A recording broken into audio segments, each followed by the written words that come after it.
Hello and welcome to my video about 2D vectors, and we're going to look at some projectile motion examples. So here are two different types of projectile motion that we'll cover in Physics 20.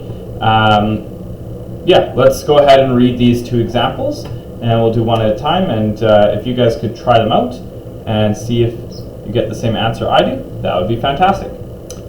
So our first example here is an apple rolling off a desk. So we have a desk, okay, here it is, here's the ground. Okay, so we've got an apple. Here's my gorgeous, wonderful apple here. Oops, I tried to go green there. There you go, apple, okay? It rolls off the desk, traveling at a velocity, at a rate of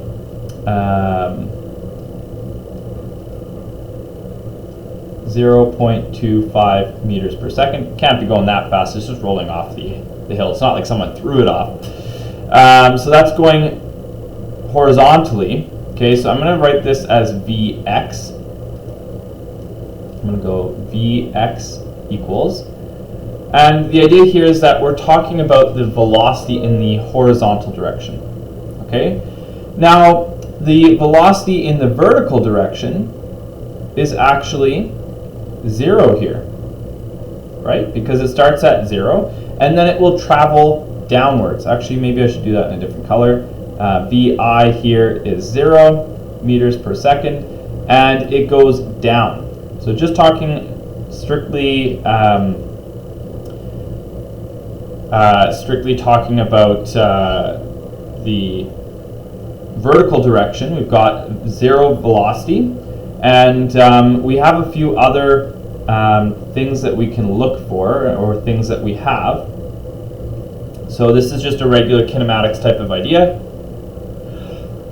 Excuse me. Where you have your 5 different variables.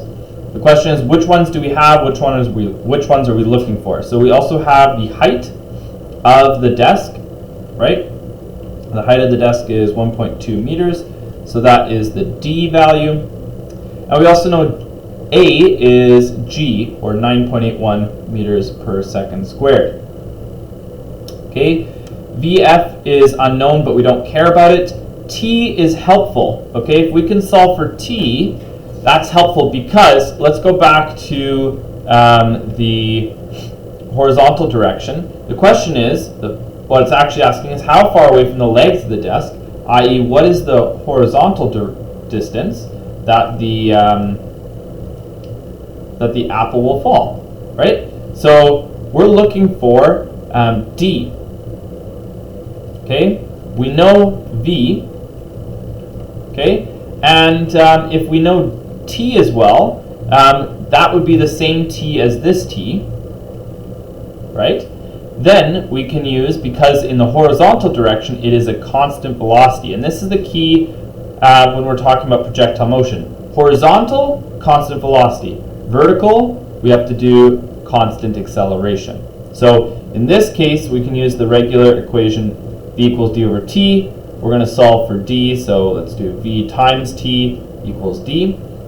Okay, that's wonderful. I'm going to actually change this D over here to H, just to keep it nice and clear.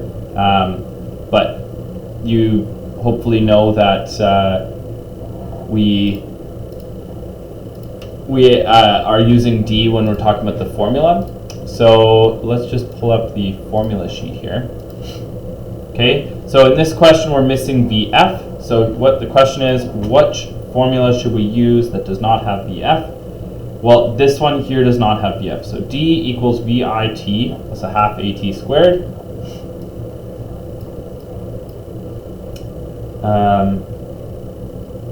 D equals VIT plus a half AT squared. Okay, and because VI is 0, it gets rid of this term. Okay, and then we're solving for T, right? So it looks like this right now. So if we rearrange, move the 2 over and the A over, it looks like this. And then if we solve for T, that would just be square root of 2d over a. So now we've found t. Now I'm going to change that d to h. I'm going to change that a to g, just to make it nice and clear. And we're going to put that value now back into here. So now this is d equals v times 2h over g. Okay, now we can plug all of that stuff in. So this is 0.25 times the square root of 2 times h, 1.2, divided by 9.81. And this equals, hold on a second, that equals 0.25 times by square root fraction 2 times 1.2 over 9.81, and so that equals 0.123, which is actually 4, yeah, whatever, 3, 6, 5, whatever it was, and this is meters, okay? And so if we change it to sig digs, we could write 0.12 meters, or we can write 12 centimeters. So either one of these answers is correct. Okay, so the big idea here is if we have the two situations, we've got the blue, which is the constant velocity, and we've got the purple, which is the acceleration, the constant acceleration. And you have to be able to think about those as two different things. Hence the idea of why it's in 2D vectors, because we have to think of them as two separate things. Okay, and it's more important even in this next example. So let's go ahead and try this next example. An archer shoots an arrow, okay, at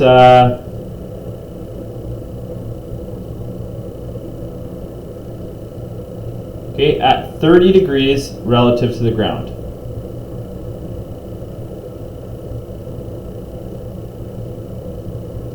Okay, the starting velocity is 65 meters per second. Assuming no air resistance, how far will the arrow go before hitting the ground? So how are we going to do this? Well, there's a few things to recognize. So first is we can break this up into its components, right? So we've got one arrow facing this way, one arrow facing, one direction or velocity part going up. So one component this way horizontally, and one component vertically.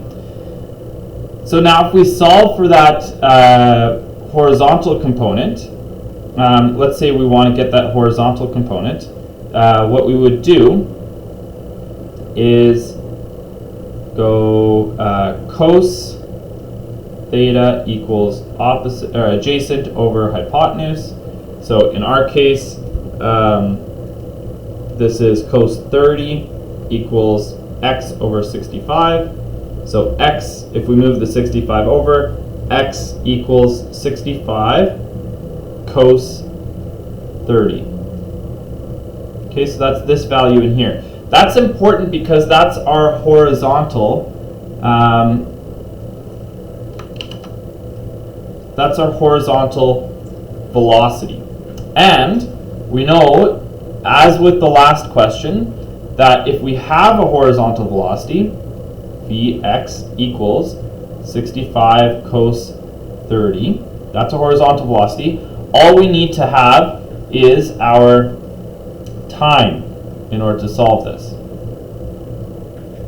Okay, so that's great. We're doing good. Okay, now we need to think about the other part of this. Well, we've got a vertical velocity. So same sort of thing, sine 30 equals x over 65. Move that over, we get 65 sine 30. So that's the value over here. I'm going to call that maybe y. Probably should call that y over here, y over here. Okay, so that's the value here for y. Okay, that's important because now we have basically a situation that's equivalent to me throwing up a ball in the air and it coming back down. Okay, so if you started at 0 height, which we can pretend that we did, then the velocity at the beginning and velocity at the end are the same.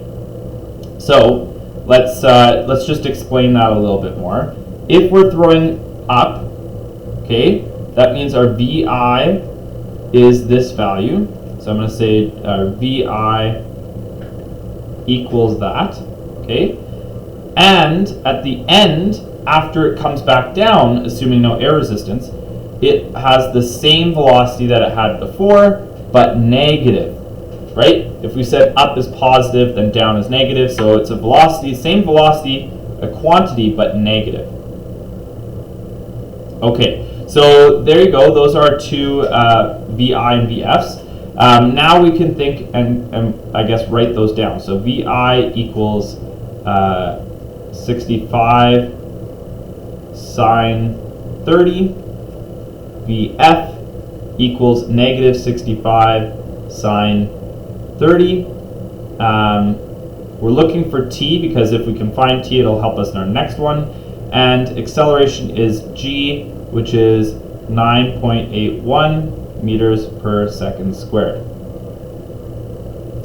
Okay, so at this point, it will make the formula that looks like this.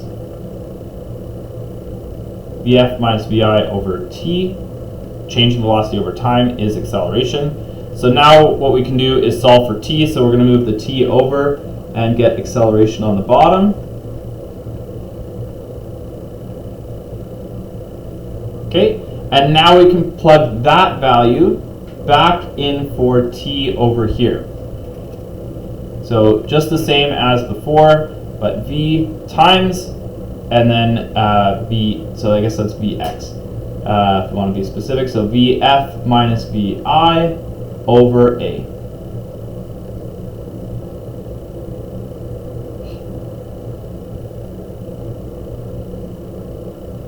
Okay, so that's what we've got going for us here. So let's just put in all of our values. I normally wouldn't even say you need to write this down. Normally I'd say just plug it in your calculator at this point. If you have a nice algebraic expression, then you're fantastic and you're good to go. So, but I'm going to write it down for you guys here. So this is a negative, a minus, so we've got 65 sine 30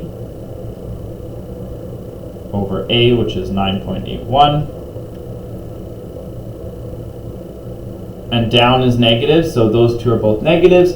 So what you're going to notice is they're all negatives, so they all balance out and become positive. So this is fine, or you could have a positive, positive, and positive.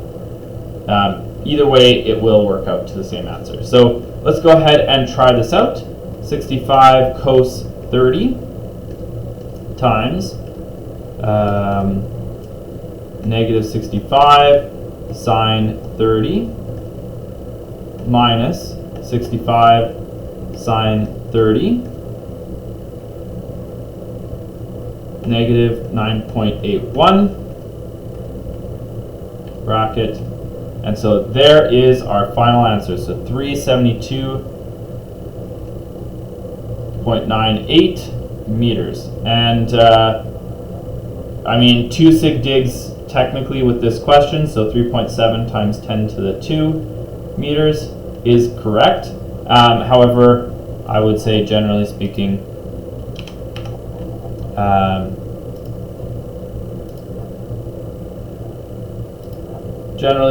they would try to make sure that the numbers are nice. So probably if you had those decimals like that, it would be 373 meters. That's probably where we'd round it to, now that we have changed the sig digs.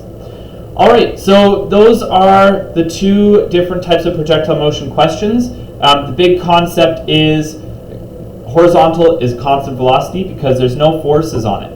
The only force that exists once something is falling is in the downwards direction by gravity. The other big concept is that if you throw something up in the air, it will actually be the same velocity on the way back down. So right here, same velocity on the way back down. Okay? So the purple is an accelerated motion, the blue is a constant velocity. That's the big deal here. Hopefully this makes a little bit of sense, and hopefully this video helped. Good luck!